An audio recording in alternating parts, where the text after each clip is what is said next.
Okay, so people have been asking about sourdough, and I'm going to do a sourdough uh, workshop. So here we go. So the type of sourdough that I'm making is San Francisco sourdough. I will post the recipe. It's in Peter Lockhart's book called Artisan Breads Every Day. And it's a kind of the base that I have been using in making my bread. So here we go. First off, you have to have mother starter. Now you can start this on your own. It takes about 2 weeks. Or maybe if you personal message me, I'll get you started with some. There might be a cost for that because this is precious sourdough that I started on my own. This is called mother starter. So the sourdough baking has 3 phases. We have the mother dough starter, and it's our mother load. It's mother, mother, mother, mother. Then we have our starter. So we go from mother starter to a dough starter, and then we go to the dough for the bread. Okay, so, but I'm just going to show you the starter right now, and then I'll link it later with the dough. So in that recipe, all you need is a 1/4 cup of starter, mother starter that is. So there we go. And I will just get a spatula somewhere. Nope, I'll just use my finger. So it's not much, and that's my lovely mother starter. There we go. And then we have water. So what I like to do is I like to put, here we go, a 1/2 cup and 2 tablespoons. So I don't really, I go by weight. So I'm just going to add that, and I'm going to mix it up. I'm going to mix it up. There we go. I'm mixing, as you can see. There we go. So now it's ooey and gooey. Well, it's not even ooey and gooey. It's just like kind of milkshake consistency. So that is my sourdough and water. And then I'm going to add a cup and a 1/4. I believe it was a cup and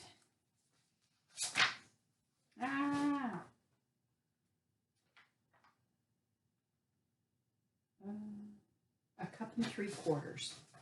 So I have here, I have a cup, and this is my hard white flour, a cup and 3/4. So I'm going to do mostly a hard white flour. And I'm going to change it up as well.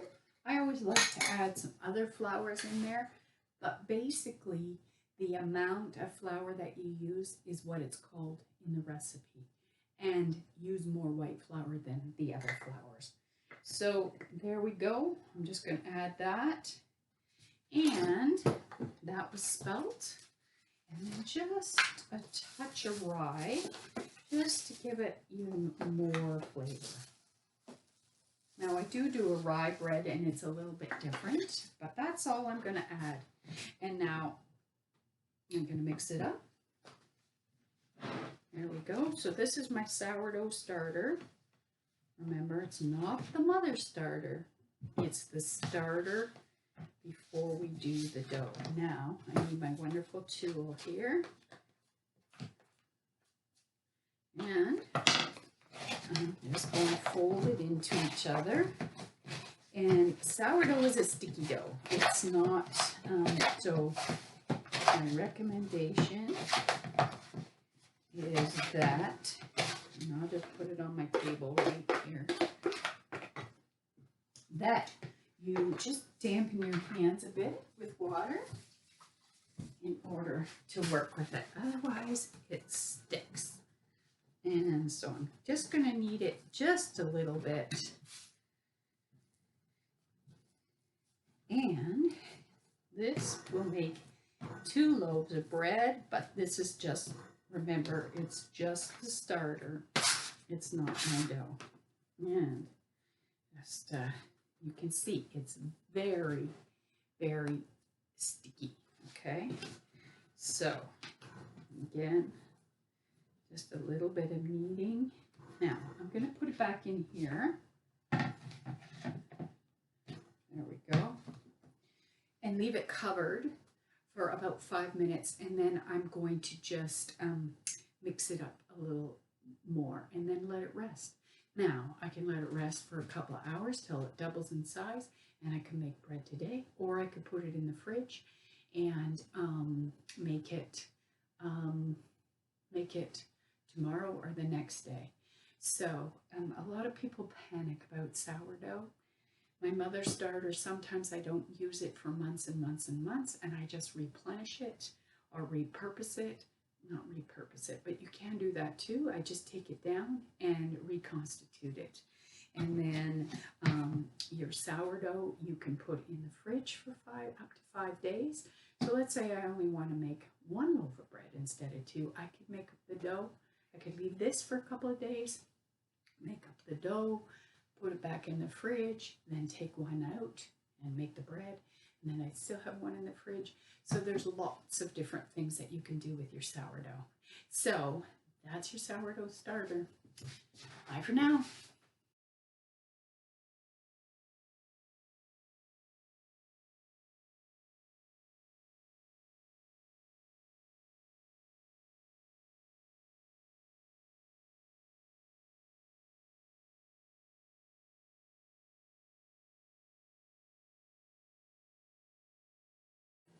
Well, I'm back. It's a little bit warm in here today, so I've changed. And so I am going to show you how I just mix. This is my sticky sourdough starter that I made the other day. And then I mixed this together, and you'll see that in another little clip. So I'm just going to, it depends on how it is for you. It's very sticky.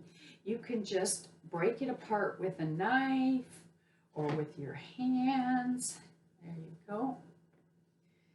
And then you're just going to add your water. Now this one I put a little bit of white fife flour in it, so it's a little grainy. But my other flour there is just all white, organic, unbleached, all-purpose flour. Okay? So there it is, and then I mix it with my hands. And I'm going to let that sit for a while. Let me wash my hands.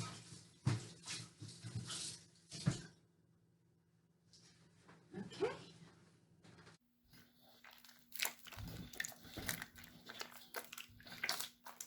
Just mixing the sourdough with the warm water.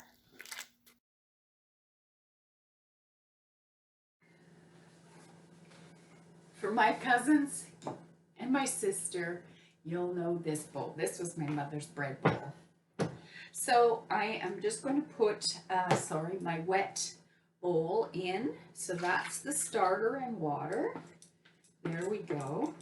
And now I'm going to put in my flour, salt, and yeast. And again, if you don't want to put the yeast in, you don't have to. You can have a yeastless sourdough. Just takes double the time to rise. So I'll just put that in. And then I'm going to start with my spatula to mix it in. And I'll show you another little video of me doing that. And you could also, for this recipe, you could also put it in a mixer with your kneader on it at a slow speed, very slow speed, and it can get mixed up. And once it's all mixed up, then you can take it out and do the stretch and fold method, okay? Now mixing the rest of the flour, yeast, and salt into the bowl.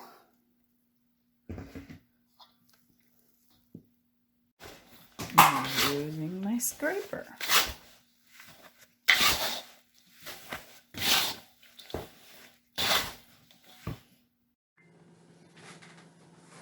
So I've been mixing away, and you'll know when it's done because your bowl will end up being clean. Again, I'm using my scraper, and I just keep turning it into each other.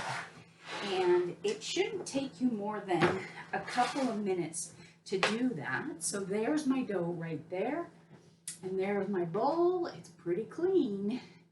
Okay? And I put this on the floor. I don't need it right now. But I need this. So I'm just going to knead it. And again, if it's in the mixer, when I'm doing a lot, I use my big commercial mixer, and I just keep mixing it till it's well blended. And I'll come over there and show you it. And then I'm just going to let it rest for 10 minutes. And then I'll show you the stretch and fold method, which I love. So here I'm going to come and bring it over so you can see it. My wonderful dough right there. And it's sticky. Okay? There we go. And I will rest it for 10 minutes and then I'll come back.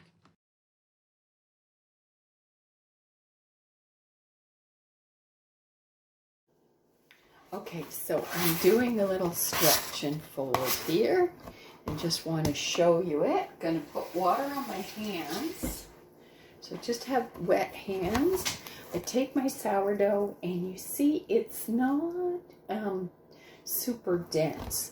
And I fold it in a third into the center and then over.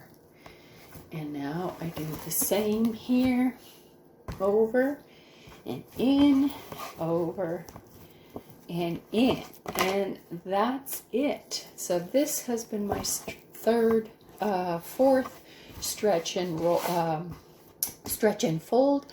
I'm going to do 2 more, and then I can either put it in the fridge or I can let it rise double and bake it off. So that I haven't decided what I'm going to do yet, but that is how you stretch and fold. Bye. Well, 24 hours have passed. I had this wonderful dough in my fridge. There it is there. Lighting's a little off today. And so this is the 2 loaves. And I'm gonna wet my hands here.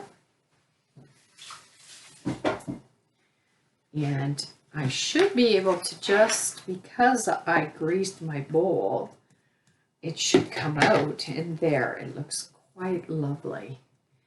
And I'm going to cut it in half. And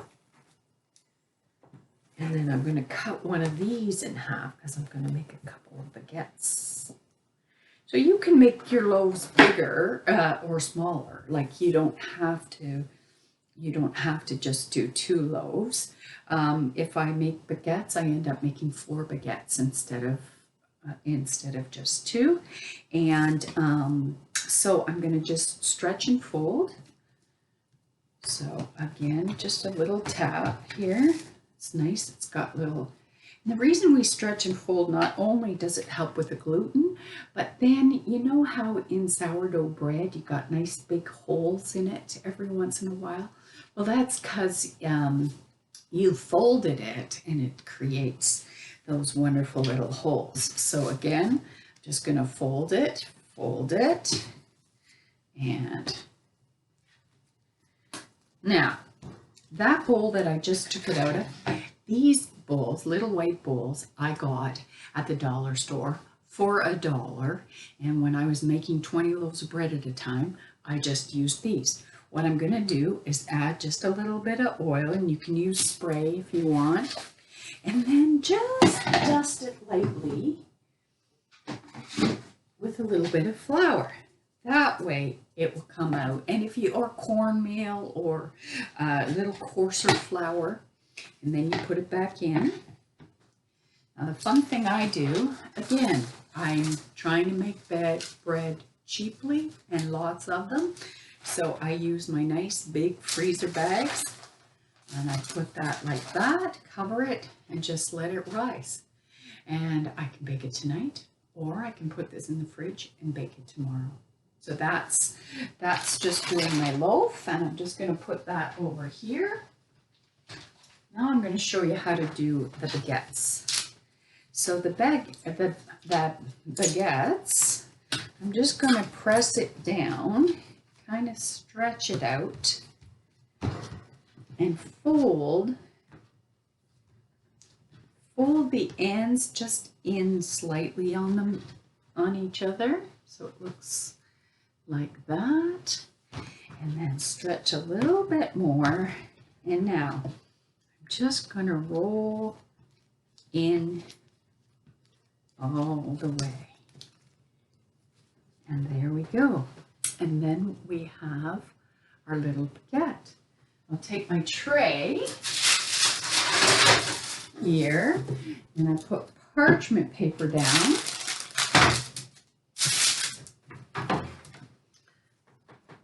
And just so they won't run into each other, I just, again, fold the parchment up and just add the other one there, and then I put a towel over. Okay, I'm setting up my oven. And as you can see, I have some pizza stones at the bottom and a pot of water. And to make sure that your pot or pan that you put in can be inside your oven. And you just fill it so that steam can go in your oven while you're cooking your bread. Again, 450 is the temperature. Now I'm just going to take this and put it, you see I've folded this up. And I can do that at this end of the parchment or not. And I'm just going to put a towel over those and let them double, and let that double in size. So again, if you don't have any yeast in it, it's going to take 2 to 4 hours. And if you do have yeast in it, it'll take about an hour. Then I will bake them at 450 for 12 minutes. Then turn, and then another 12 minutes. Now the baguettes, they don't take quite as long. I'll bake for 10 minutes, turn, and another 10 minutes. And there it is there. They're all ready. I just need to cut them or score them. So I'm going to do that. I'm going to come over this side, and you'll need a sharp knife, and you just want to score it. I'll use, and you can get a proper instrument to do it, or you can just do this. And then this one, I like to cut this way, to a nice little square. Now I'm just going to let those rise for about another 10 minutes while my oven is heating up. And then, yeah, so I'm going to do that. And then I'll put them in the oven, 450 for 10 minutes, turn 10 minutes, and then a few more minutes if need be. Okay? Now that was 12 minutes on each side, and as you can see, I'm just going to pull it out. It's not quite ready yet. So I'm going to put it back in for 3 minutes. And you want to do the hollow test. You want to knock on it. And here's me cutting into the bread. Just show you what the inside looks like. And there's the inside. I can't wait to have some butter on that. Enjoy!